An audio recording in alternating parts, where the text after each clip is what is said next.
তারা হয়তো এই হাদিস জানে না, আল্লাহ পাক ওদের কানের মধ্যে আমার এই হাদিসটা যেন পৌঁছে দেন, আমিন। নবী সাল্লাল্লাহু আলাইহি ওয়াসাল্লাম বলেছেন, আমি মেরাজের রাতে যখন গিয়েছি তখন এক শ্রেণীর মানুষকে দেখেছি, ওদেরকে শাস্তি দেয়া হচ্ছে। কি শাস্তি? জাহান্নামীদের রক্ত এবং পুঁজ ওদেরকে খেতে দেয়া হচ্ছে।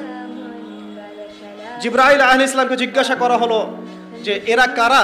তিনি বললেন, এরা আপনার উম্মতের সেই সব ব্যক্তি যারা মাদকদ্রব্য সেবন করত। আল্লাহ রাব্বুল আলামিন তার হাবিবের মাধ্যমে জানিয়েছেন, যখন কোনো মুসলিম মাদক সেবন করে বা কোনো ব্যক্তি মাদক সেবন করে তখন 40 দিন তার নামাজ কবুল হয় না। এরপর যদি সে তওবা করে তাহলে আল্লাহ পাক তার তওবা কবুল করবেন ইনশাআল্লাহ। যদি সে আবারও মাদক খায় তওবা করার পর, আবার 40 দিন তার নামাজ কবুল হবে না। যদি সে আবার তওবা করে আল্লাহ পাক আবার তাকে মাফ করে দিবেন। যদি সে আবারও মাদক খায় আবার 40 দিন তার নামাজ কবুল হবে না। তারপর যদি আবার তওবা করে আবার আল্লাহ তাকে মাফ করে দিবেন।